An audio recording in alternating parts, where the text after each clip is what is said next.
बिस्मिल्लाहिर्रहमानिर्रहीम सल्लल्लाहु अला मोहम्मद अस्सलाम वालेकुम फ्रेंड्स। 3060 लिटरेचर यूट्यूब चैनल पर आपको वेलकम करता हूं और उम्मीद करता हूं कि आप सब खैरियत से होंगे।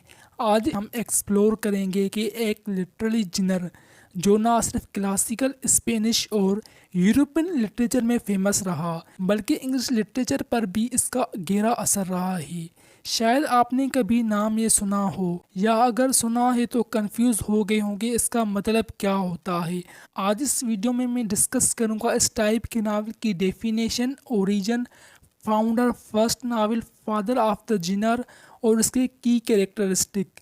सबसे पहले बात करते हैं पिकारेस्क्यू नावल होता क्या है। पिकारेस्क्यू वर्ड आया है स्पेनिश वर्ड पिकारो से, जिसका मतलब होता है रोग, चीट या नेव, यानी एक चालाक, ठग या लोफर मगर इंटरेस्टिंग और इंटरटेनिंग कैरेक्टर। तो सिंपल लफ्ज़ों में अगर समझें तो पिकारेस्क्यू नावल एक ऐसी फिक्शनल कहानी होती है जिसमें सेंट्रल कैरेक्टर एक पुअर स्ट्रीट स्मार्ट बंदा होता है जो सोसाइटी के फ्लॉज और हाइपोक्रेसी को अपने सफ़र के ज़रिए एक्सपोज करता है। ये कहानियाँ यूजुअली फर्स्ट पर्सन में लिखी जाती हैं, जैसे पिकारो अपनी ज़िंदगी की कहानी बता रहा हो। इस जिनर में रोमांटिक आइडियलिज्म नहीं होता, सिर्फ हार्श रियलिटी, सरकेज़म, सटायर और रियल वर्ल्ड प्रॉब्लम्स होते हैं। अब बात करते हैं इस जिनर की ओरिजिन की।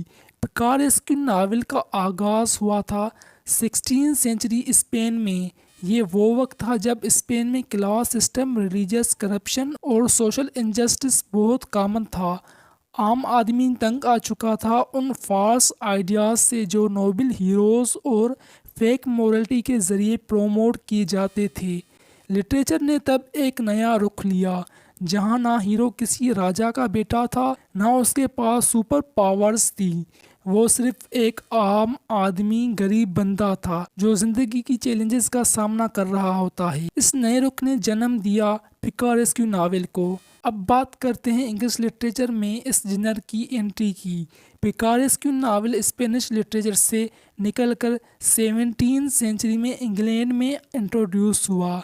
इंग्लिश राइटर ने इस फॉर्म को एडॉप्ट किया और अपने सोसाइटी के प्रॉब्लम्स को सेम रोग स्टाइल नैरेटिव्स के ज़रिए बयान किया। जैसे जैसे नावल का फॉर्म इवॉल्व हुआ वैसे वैसे पिकारेस्क्यू स्टाइल भी डेवलप होती गई और बाद में इस जिनर ने इन्फ्लुएंस किया रियलिज्म को, मॉडर्निज्म को। इंग्लिश लिटरेचर में थॉमस नेश को फादर ऑफ पिकारेस्क्यू नावल कहा जाता है। थॉमस नेश ने 1594 में एक नावल लिखा था जिसका नाम था अनफॉर्चुनेट ट्रेवलर।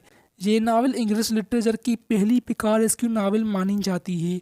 इस नावल में ह्यूमर भी है, सटायर भी है और सोसाइटी की करप्शन को एक्सपोज करने का अंदाज भी है।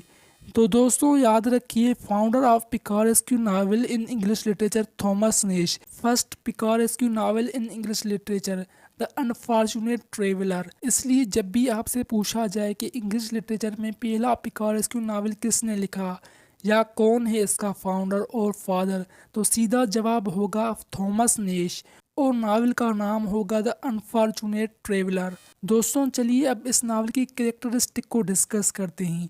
द पिकारो कैरेक्टर, ये नावल का सेंट्रल कैरेक्टर होता है। ये नोबल या मोरलिस्टिक नहीं होता, लेकिन क्लेवर, विटी और रियलिस्टिक होता है।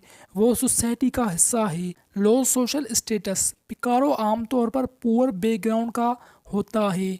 कोई सर्वेंट, बेगर, ओरपन या रन अवे। उसकी ओरिजिन उससे ऊपर क्लास के लोगों की हाइपोक्रेसी और जुल्म फेस करने पर मजबूर करती है। Autobiographical narrative, picaro novels mostly first person narration में होते हैं।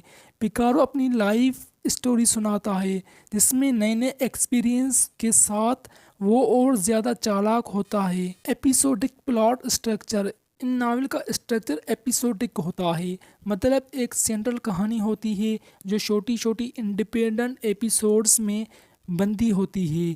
हर एपिसोड एक नया एडवेंचर या मोरल लेसन होता है। सैटारिकल एंड रियलिस्टिक टोन, ये नावल सैटारिकल होते हैं। सोसाइटी, रिलीजन, पॉलिटिक्स और लॉ के फ्लॉज को ओपनली एक्सपोज करते हैं।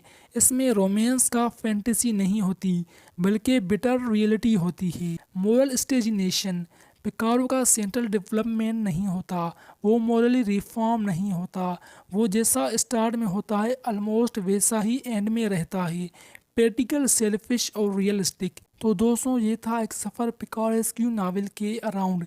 ये जिनर ना सिर्फ एक लिटरली फॉर्म है बल्कि एक मिरर है जो सोसाइटी की फ्लॉज, हाइपोक्रेसी और अनजस्ट सिस्टम को रिफ्लेक्ट करता है।